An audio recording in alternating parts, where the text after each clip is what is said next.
केंद्र सरकार पर फिर समाजवादी पार्टी के अध्यक्ष अखिलेश यादव ने हमला बोला है। ट्विटर पर अखिलेश यादव ने लिखा है कि असंवेदनशील केंद्र सरकार और रेलवे मुंबई के मजदूरों की ट्रेन चलाने की पुकार ना जाने कब सुनेगी। संकट के समय मजदूर भावनात्मक रूप से अपने घर और घरवालों से दूरी महसूस कर रहे हैं। गुजरात में भी कई जगह अशांति है। देश भर के मजदूरों को लग रहा है कि अब वो बीजेपी सरकार के बंधक बन गए हैं।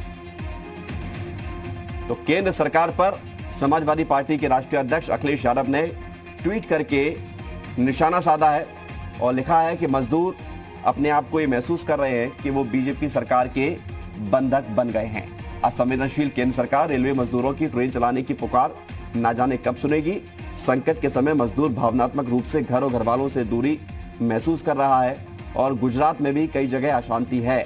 मजदूरों को लग रहा है कि अब वो बीजेपी सरकार के बंधक बन गए हैं और कुछ इस तरह के बिंदुओं को आकर्षित करते हुए अखिलेश यादव ने ट्वीट करके केंद्र सरकार पर निशाना साधा है। तो मजदूरों को लेकर इन दिनों देश में सियासत भी जारी है, आरोप प्रत्यारोप का दौर भी जारी है। विपक्ष सरकार पर निशाना साध रहा है। कुछ देर पहले मुख्यमंत्री योगी आदित्यनाथ ने कहा कि मजदूरों पर राजनीति नहीं होनी चाहिए और ये वो लोग हैं जो मजदूरों का पैसा हड़प जाया करते थे। और अब अखिलेश यादव ने एक बार फिर से केंद्र सरकार पर निशाना साधा है और कहा है कि मजदूरों के लिए ट्रेन की मांग पता नहीं कब पूरी की जाएगी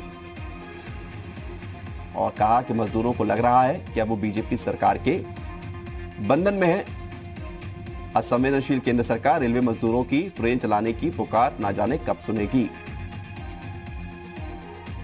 तो अखिलेश यादव ने केंद्र सरकार पर निशाना साधा है और इससे पहले कांग्रेस भी मजदूरों से किराया वसूली को लेकर केंद्र सरकार पर निशाना साध चुकी है और अब अखिलेश यादव ने निशाना साधा है। और इससे पहले मुख्यमंत्री योगी आदित्यनाथ ने मजदूरों पर हो रही राजनीति को लेकर विपक्ष को आड़े हाथों लिया और कहा कि मजदूरों पर राजनीति नहीं होनी चाहिए। क्या कुछ कहा था सीएम योगी ने, सुनते हैं।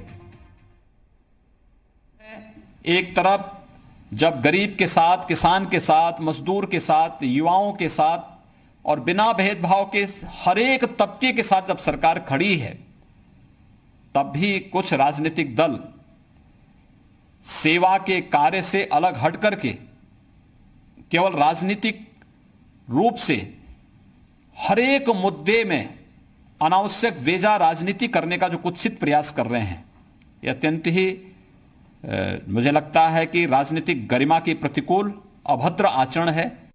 प्रदेश सरकार ने, उत्तर प्रदेश सरकार अपने यहां अब तक 6.5 लाख से अधिक प्रवासी कामगार और मजदूरों को लेकर के आई है। पहले चरण में मार्च में 27, 28, 29 मार्च को हमारे पास 6 लाख से अधिक प्रवासी कामगार और श्रमिक आया था, जिन्हें सफलतापूर्वक उनके घरों तक पहुंचाने और उनके उपचार की व्यवस्था, उसके बाद उन्हें खाद्यान्न की व्यवस्था, ये सारी सुविधाएं उपलब्ध कराई गई।